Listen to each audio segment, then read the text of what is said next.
We are consciousness. All that is, has been, and ever will be. There is nothing to fear. Whatever happens, we are always that.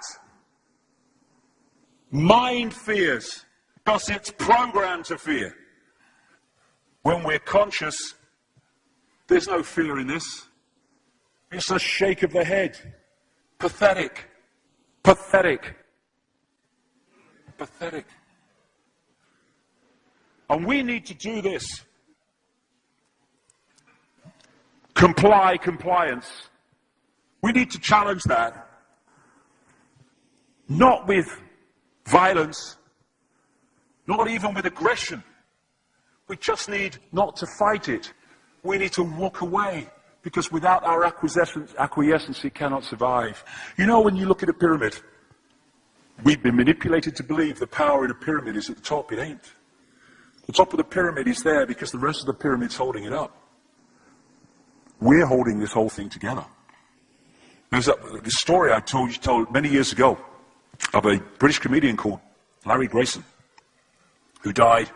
I kind of knew him vaguely, and not closely, but vaguely. And I went to his memorial service in Covent Garden, and this other comedian did this tribute to his life in which he read out this story that Larry Grayson had told him. When they were going around the variety halls and the theatres in the 60s, they had this all-male show. And Larry Grayson was the only woman in it because he was dressed up as a woman. And he said that the end of the show, the last scene, all the sailors, all the men came on dressed as sailors, and they were singing Rule Britannia. You know, Rule Britannia, Britannia rules the waves. Oh, I'm very pleased for you. Okay? And as it built up, Larry Grayson would come on dressed as Britannia with the helmet and the shield, and he would be manhandled up the side of this pyramid to the top for the big finish. And he said one night, he said things seemed to be going rather well. He said, and then I noticed that a sailor in the bottom left-hand corner had got rather a cough. And this cough got worse and worse and worse to the point where the sailor couldn't stay in the pyramid anymore and stepped out of it. Larry Grayson, symbolic of this elite at the peak of the pyramid, ended up in the second row. And the elite, the power center, had done nothing to bring about this. One sailor, the bottom of the pyramid, had got a cough. And the whole thing collapsed. And I listened to that and I thought, my God, yes, that's it. We, the powerless people, are holding the powerful people up there, and they know that. They're terrified of us realizing that. Do you remember that movie, animated movie, A Bug's Life? A Bug's Life with the grasshoppers? And what happened was, there was these ants, and Ant Island as they called it, and these grasshoppers used to come every year and take all the food, and the ants had to spend a whole year gathering the food together for the grasshoppers because they were terrified of the grasshoppers. There weren't many of these grasshoppers, and one day they're in their winter quarters in a tree, these grasshoppers, and they've got all the food they need, and someone suggested among the rank and file grasshoppers that they didn't need to go to Ant Island this year because they had all the food they needed. And then out came the leader of the grasshoppers to tell them the facts of life, and the few are going to control the many. It's a wonderful speech. If you ever can see that movie, A Bug's Life, I do recommend it. And he said, basically, they outnumber us 100 to 1. And if ever they figure that out, there goes our way of life. So we have to keep the pressure on, basically. We have to keep them working, so they don't figure out where the real power is. And that's why this network of manipulation works so hard to keep us in these states. Like I said earlier, what are people leaving foreclosed homes for? Foreclosed by banks that have caused the unemployment that lead to them having to leave their homes. Stay there, refuse to leave, make it difficult for them. Expose them for what they are. We make it so easy, the non-compliance. No longer will we just do it because we're told to do it. Is it just? Is it right? Okay, I'll do it. Is it unjust? Is it not right? I ain't doing it.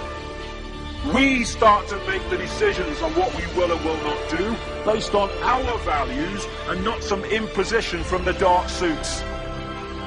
These people are gonna give me, grant me, or grant me not my freedom.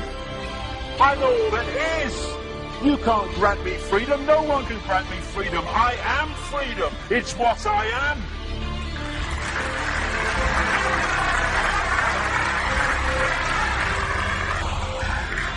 The big question, what would consciousness do?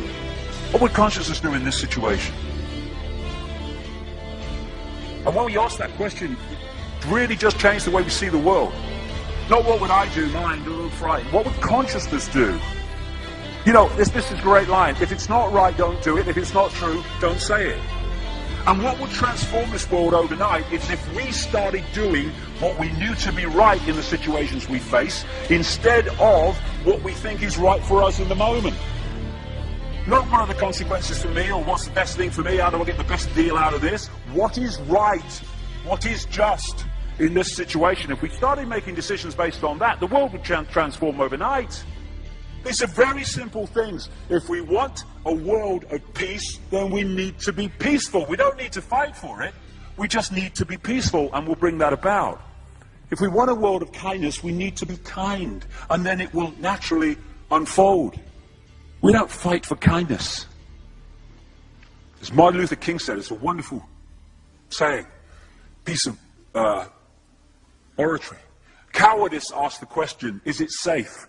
Expediency asks the question, is it politic? Vanity asks the question, is it popular?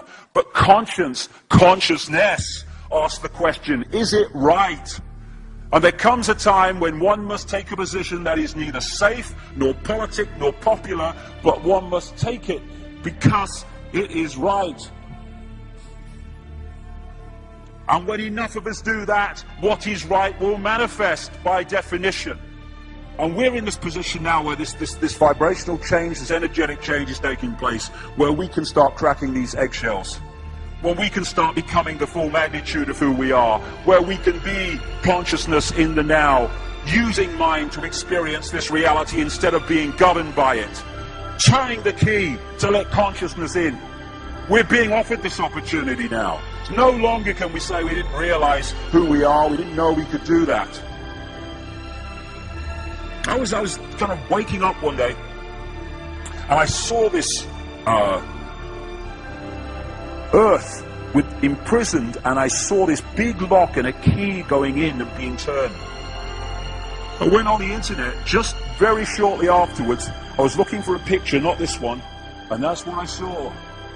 The picture I'd just seen in my half kind of sleep. And that's what we're being offered the chance to do now, to turn the master key, called becoming conscious, that will bring an end to this. It's being given to us, we just need to take it. And to take it, we need to say enough. Enough of being enslaved by these people, enough of being enslaved by our manipulated ignorance, enough of being enslaved by the fear of being who we are.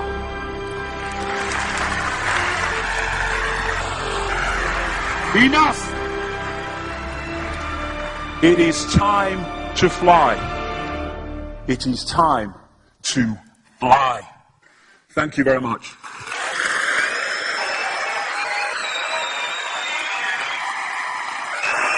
Thank you.